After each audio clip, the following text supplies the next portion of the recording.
Hi guys, Strange Effects here.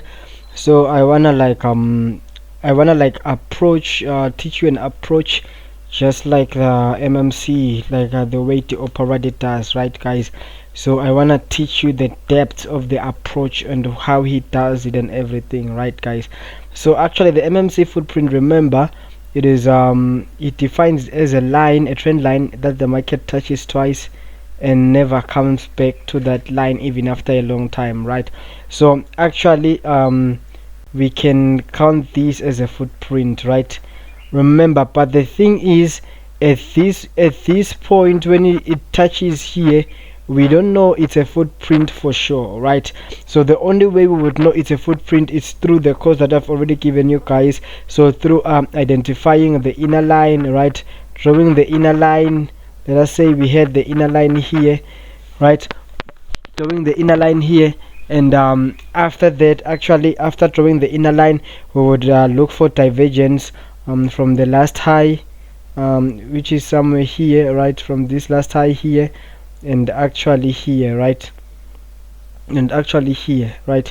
You would look for divergence there from that high to here, and you can already see that there is divergence, right? You can already see that there is divergence. So I've already drawn it. Let me draw it here. So here it is. So and so we have a footprint, right guys? And according to our entry, we would have waited and entered actually here, right? Would have entered here, and our stop loss just above, and right. So and after that, and then what do you do after that, guys? Remember, you wait, right? So according to the dynamic and the approach that he teaches now, you wait for the footprint to break in your leveraging line, right? So and as soon as it breaks this, you start leveraging, right guys? You start leveraging, and it depends. Maybe sometimes you can wait as soon as it breaks here, right? This resistance, this support here, as soon as it breaks here, you go maybe to the 15 minutes time frame.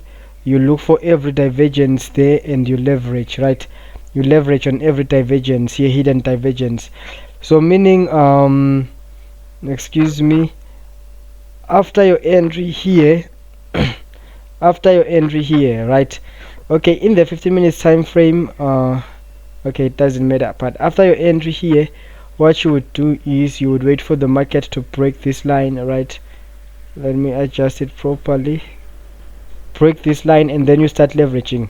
It's either you go to the 1 minute time frame, 15 minutes, or the 5 minutes, whatsoever that suits you well. Go to that time frame and start leveraging. So for example here, so his approach, guys, remember his approach, you don't actually wait for anything, right? You don't wait for it to get into a leveraging line or what. You just look at it like this. Let me show you. Look at the last high, right? Look at the last high, and look at this one, right? Even on this one, you'll see that there is hidden divergence. You sell, right? You sell hard. Again, you look at this high here, and it had divergence with this one, right? And remember, according to Brian, guys, you wait for the cross, before you can leverage. So you can have a footprint line here and another one here.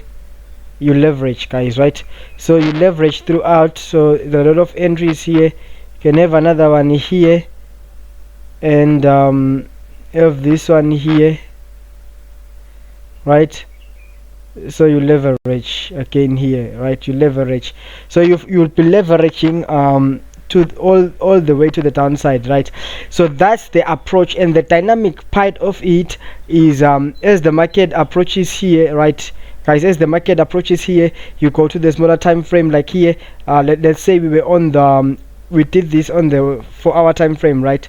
We were on the 4-hour time frame, but as the market was approaching this area here, let's say you had another line here like this, right? So as the market was approaching there, what you would have done is you would have actually went to the smaller time frame, maybe the 50 minutes time frame again, and actually entered here with a smaller stop loss now and start leveraging as soon as it breaks here. So that's the dynamic part. Or actually again, when it has broken this trend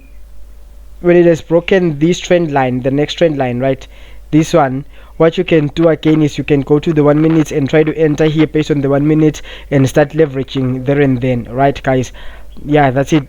It depends on the type of trader you are, whether you're an aggressive trader or what, right guys?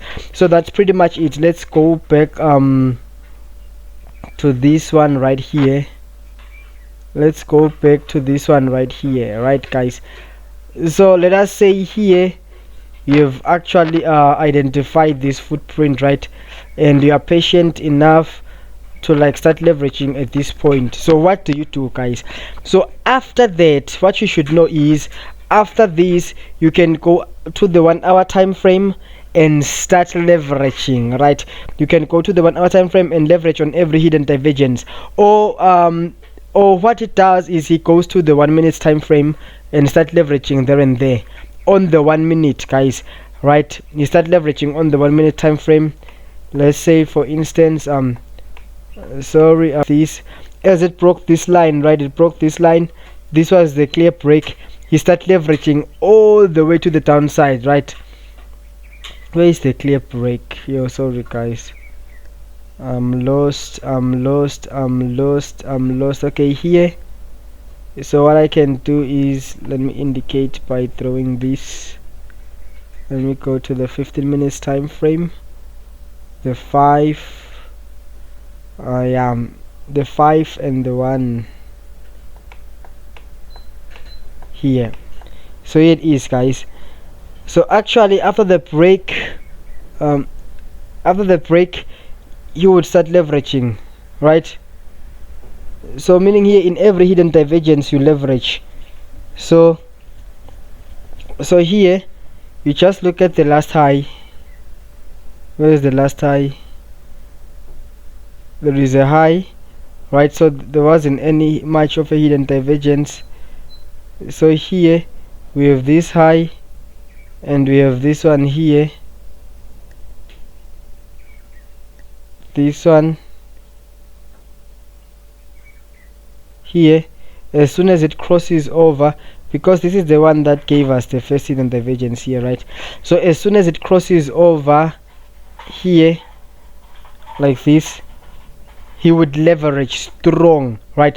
And remember, at this point, guys, at this point you won't be like placing any stop loss or what, right? You are just leveraging. You would leverage, and in fact you'd leverage on every hidden divergence. So that's pretty much of his approach right now, right guys? That's pretty much of his approach. This is what it teaches. So it teaches this: you throw the line, and as soon as the market like crosses over, you can wait for the retest if you're like patient enough, so that you don't leverage and you're tagged out, right? You start leveraging at the retest and you go down, right guys? It is actually proper to start your first leveraging area to be at actually right at the retest, right guys? Or to use actually the what we call is the higher time frame for the first leveraging area, right?